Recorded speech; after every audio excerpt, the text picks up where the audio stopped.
Жители поселка Дача-Су только просыпались перед началом новой рабочей недели. Самолет турецких авиалиний рухнул примерно в 7 утра, пролетел взлетно-посадочную полосу и упал прямо на дома. Проснулась моя дочь. Я только хотела ее уложить, как услышала страшный гул. Мы-то знаем, как обычно летают здесь самолеты. Выйдя на улицу, я увидел языки пламени, столько погибших. Некоторым разрезало тела пополам. Почти сразу стало известно, погибли все 4 члена экипажа. Это был грузовой Боинг, который выполнял рейсы из Гонконга. Вопреки обычному сценарию, на этот раз авиакатастрофа унесла больше жертв на земле. Проводится еще работа по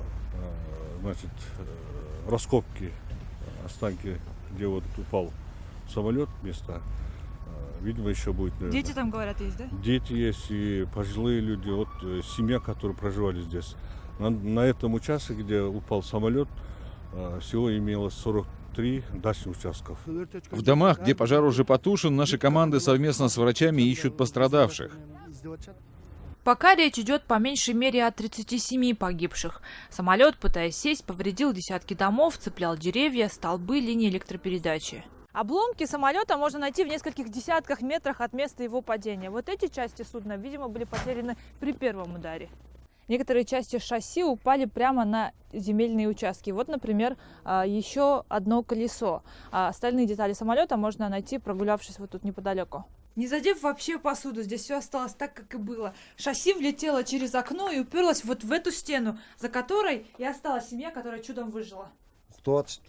Они спали, потом услышали взрыв. Они спали в той комнате и увидели, что на них вместе с мусором и пылью летит колесо.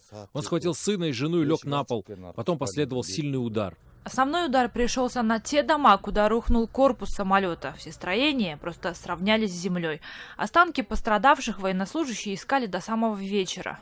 Многие из тех, кто жил в поселке Дача-Су, работали в аэропорту. В момент, когда случилась трагедия, некоторые из них были на смене.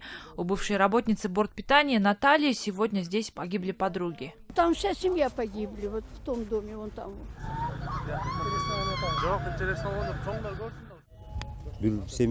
Я знаю семью, в которой выжил только сын, ушедший на учебу. Все остальные погибли.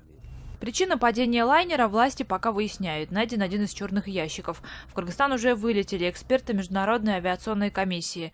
Между тем, СМИ уже опубликовали имена пилотов. Предположительно, это граждане Турции, капитан самолета Ибрагим Диранджи и второй пилот Казым Андул. Как пишут турецкие сайты, главный пилот служил в Афганистане и не раз сажал самолеты в экстренных ситуациях. Одной из вероятных причин аварии СМИ называют сильный туман, который держится в Бишкеке уже третий день.